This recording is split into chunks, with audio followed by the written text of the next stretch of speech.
The story begins with brothers Sam and Nick, who are on their way to their father's birthday dinner. Sam is with his wife Liz, and Nick brought his girlfriend, whose name is Christine. Nick is driving, and Sam complains about the high speed, saying he prefers to arrive alive at the destination. He also accuses the younger brother of never being interested in being part of the family, and comments that it is strange for him to be in such a hurry now. Liz becomes increasingly uncomfortable with the tension between the two, and asks them to behave like adults for once. Christine, however, is not bothered because she thinks her boyfriend's immaturity is part of his charm. The flirting between the two also makes the couple in the back a little uncomfortable, exchanging disapproving glances. Then Nick makes a tight turn to cut across a dirt road, and Sam protests again. His brother insists that he knows what he is doing and states that if they stay on the main road, dinner will already be over by the time they arrive. However, all this hurry is pointless, as one of the tires blows out in the middle of the alternative road. Still blaming his brother for the irresponsible driving, Sam also complains about not being able to even notify about their delay, as there is no signal where they have ended up. Liz takes the opportunity to tidy up a bit of the mess in the trunk while Nick starts changing the tire. Sam continues with the jabs and insinuates that their father sold this car to Nick for a symbolic amount, almost like a gift. He also asks where he has been lately, and Nick explains about the tour of his band, which was a huge success. A representative from a major record label attended one of their shows, and now the band's agent is negotiating a contract. Nick takes so long to change the tire that it is already dark by the time he finally finishes. Everyone is getting ready to get into the car and continue their journey when Liz notices something strange. Hearing a kind of roar, she suspects that there is some animal hidden in the bushes, but Sam says it is probably just a raccoon. He realizes he is very wrong when the huge bear reveals itself right in front of them. Nick tells the others that it is worse to run away and orders everyone to stay still without making sudden movements. But since Liz says she is very scared and the bear continues approaching slowly, Sam decides to ignore the advice. He quickly goes to the still open trunk and grabs a firearm, much to his brother's shock. Nick tells him to put that away before someone gets hurt, but Sam ignores him and simply fires at the animal. He keeps shooting as the bear slowly retreats, moaning in pain until it collapses on the ground. Liz cries for its suffering, and Nick is indignant at the action, as a shot in the air would have scared the bear away. Sam responds that in this world, you have to decide whether you are the predator or the prey. When Liz suggests calling the Forest Service, he almost loses patience with her too, and assures her that he will make the call as soon as they arrive at the restaurant. However, it is at this moment that they hear a powerful roar and realize that a much larger bear has just arrived. Christine notices that this is the male, and his behavior is much more aggressive. To make matters worse, Sam discovers that he has unloaded all the bullets into the female and is now out of ammunition. In panic, everyone runs into the car, and the only one left outside is Nick. The strategy of staying still seems to work as the bear ignores him and approaches the vehicle. But the other three do not realize this and begin honking wildly, which only makes the animal more irritated. Seeing it charge towards the car, Nick calls attention to himself and climbs a tree, where he ends up stranded. To help him out, Sam backs up and hopes the bear will change its focus again before advancing towards the tree. Nick jumps onto the car and manages to slip inside through the side when Christine opens one of the doors. However, now Sam cannot get the engine to start, and the bear begins to circle the vehicle. Bracing its front paws on the side, it pushes the car until it manages to flip it over, much to the occupants' despair. At least, they are so shocked by the attack that they finally stop screaming and fall silent. The bear soon loses interest and lies down next to the dead female, while Nick whispers an apology. A few minutes later, he informs that the bear seems to be leaving, but recommends waiting a bit longer before trying to get out. The danger has not entirely passed, and everyone returns to their normal concerns. Liz tries to fix the birthday cake, a bit irritated to see Christine snuggling in a blanket and not intending to help her. Sam also resumes his criticisms, blaming Nick for changing the route and invading the bear's territory. Without getting too riled up, Nick begins talking about the grizzly bears in North America. He mentions a common belief that they are, in fact, spirits full of wisdom. Sam does not disguise his mockery upon hearing this, and the two continue fighting until Liz suddenly demands silence. Then they hear a car approaching down the dirt road and start to call for help, but the driver zooms by without slowing down. This makes Sam lose his patience entirely, and he decides it is time to take action. He and Nick get out of the car with flashlights and ensure that the bear is not nearby. Then Liz and Christine also get out, and everyone combines their efforts to right the car. It is not as difficult as it seemed, but the result is a loud crash, and a movement in the bushes begins right after, causing immediate panic. Everyone rushes back inside, and Nick concludes that it must have just been a coyote this time. Their relief turns into frustration when Sam tries to start the engine, and nothing happens. Nick offers to fix the problem, and once again the two brothers cautiously exit the car. Nervous, Christine grabs a cigarette, and Liz snatches it from her mouth, furious at her audacity. The two exchange some harsh words but soon apologize, justifying the rudeness with the stress of the situation. Despite this, Liz's discomfort returns when Christine swaps the cigarette for a bottle, as the couple had said they were sober for a long time, and she realizes that even Nick does not know about the relapse.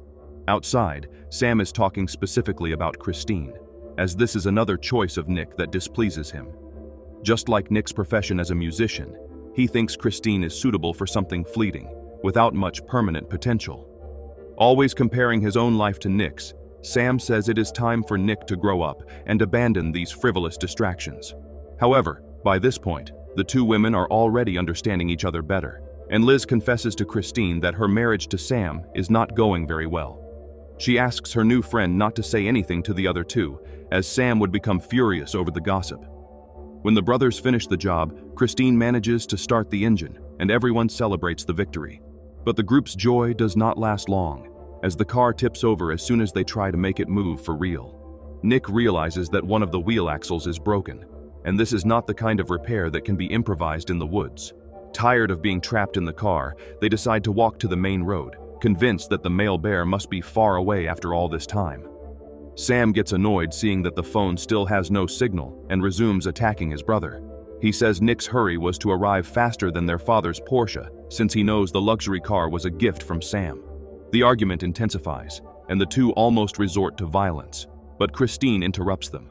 She says she has a very strange feeling that the group is being watched, and right after that, the same bear appears from behind the vegetation. Terrified, they run toward the car, but the creature is much faster and is already waiting in front when they arrive. The only way out now is to try to hide from the beast. Luckily, there is a fragment of abandoned piping in the bushes, and the four squeeze inside, curled up in the center. They remain very quiet as the bear approaches, and the total silence almost tricks them for a moment. But suddenly, a furry paw enters through one of the holes and almost hits Christine. It becomes evident that the hiding place is not very safe, and that the bear is determined to attack them. It manages to grab Christine's bag, and everyone has to pull hard to make it let go. After shaking the tunnel a few times and terrorizing the group through the holes, the bear finally moves away. Everyone agrees that it is not safe to stay there, and Sam says their best chance is still to wait for someone to notice the car. Almost holding their breath, they huddle at the mouth of the tunnel and peek around, until the bear simply enters through the other end and grabs Nick by the feet. Christine defends her boyfriend with a stick and manages to free him. The four of them run back into the car and try to secure the windows, but they cannot do this in time. The bear breaks one of the back windows and pulls Christine out. Seeing his girlfriend being dragged by the beast, Nick gets out of the car to save her, and Sam has to hold him back to prevent him from doing something reckless. He brings Nick back into the car, and Christine almost manages to come back as well, but the bear attacks her right next to Nick's window, forcing him to watch everything unfold from the sidelines. The bear finishes her off in a few minutes and then drags her body into the forest. Nick is devastated, and Sam sets aside their quarrels for a moment to comfort his brother, stating that he couldn't have done anything to prevent the tragedy. This time, it is Liz who loses her patience and starts yelling at her husband when he says that everything will be fine. It is then that she looks through the back window, and the tone of her screams shifts from anger to terror as the bear is coming back. The three of them rush to cover the windows faster, holding them with their feet to avoid another intrusion. Sam yells at the bear in a completely irrational manner and even threatens to eat its cubs. After he calms down and the beast moves away, Nick begins to cry and says this is an act of revenge. Sam refuses to believe that a stupid animal would act so humanly, but Nick mentions indigenous beliefs about grizzly bears and states that this is the greatest proof that they are true. This bear is not hunting or defending itself. Instead, it is washing its own honor. Liz seems to agree with Nick, stating that, in fact, The bear is merely doing what they would like to be done for themselves. Sam takes this opportunity to fuel the same desire for revenge in his brother and eventually convinces Nick to kill the bear for what it did to his girlfriend. Liz also agrees with the idea, and they begin to plan a counterattack. But this is abruptly interrupted when the bear suddenly returns.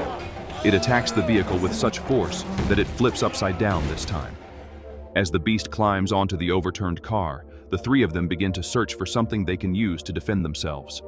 The bear soon finds some gaps to stick its claws through, and Sam responds by spraying a spray directly into its face. Nick also manages to stun it, and it runs away, but now they know that the truce will not last long. Sam begins to devise a new plan, stating that the answer is to reverse the situation.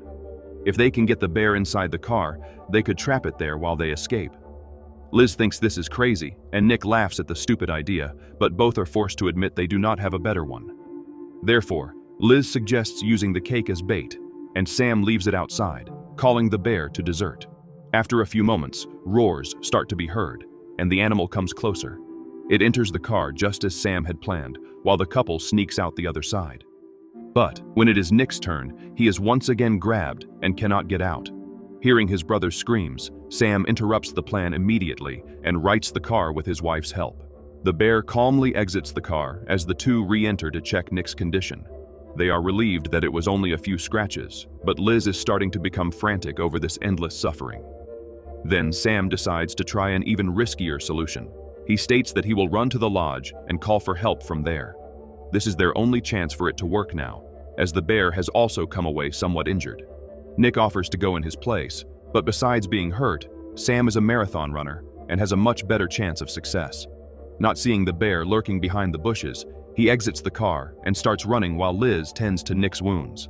After some time alone, their conversation takes a dangerous turn, and Nick asks why she is acting cold towards him. The two recently shared a moment together, but he swears it meant nothing. This only worsens the situation, as Liz gets irritated seeing him talk that way.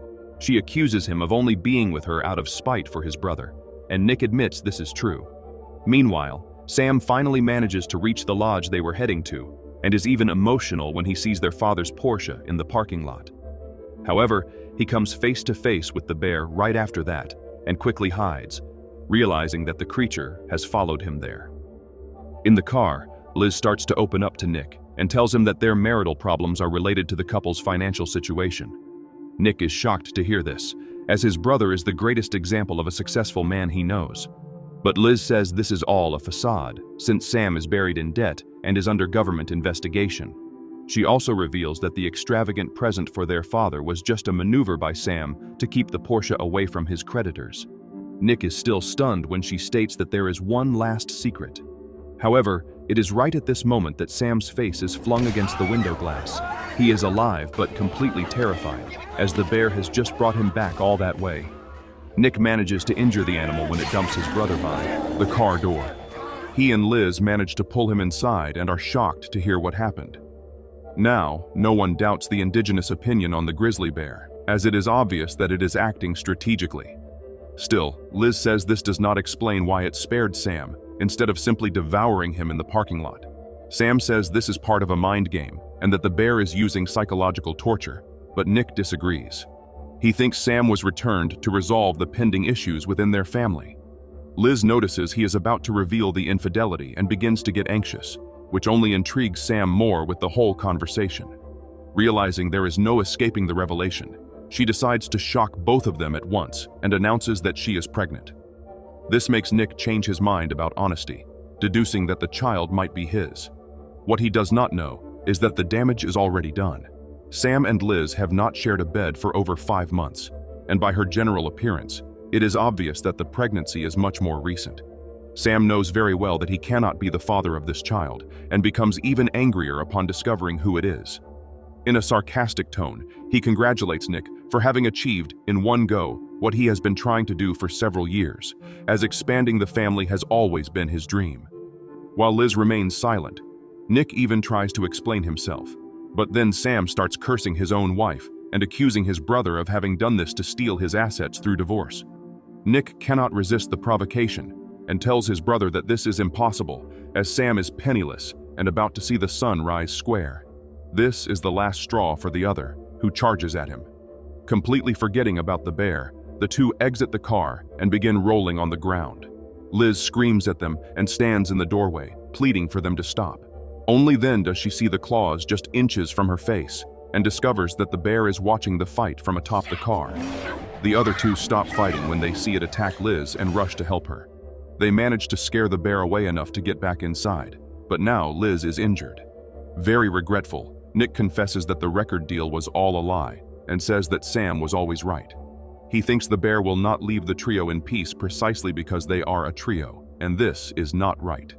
Before exiting the car, he tells his brother that his dying wish is for Sam to raise Liz's child as if it were his own. Ignoring her screams, he grabs his guitar and charges at the bear. Sam gives Liz a kiss so she knows she has been forgiven, but cannot turn his back on his own brother. He enters the fray with a piece of wood, and Liz cries as she hears everything from afar, as the bear finishes off both without difficulty. With no strength to keep fleeing, she falls to her knees on the ground and simply begs for forgiveness when the bear approaches. Fortunately, it decides to spare her and lets her go while it climbs into the car, victorious.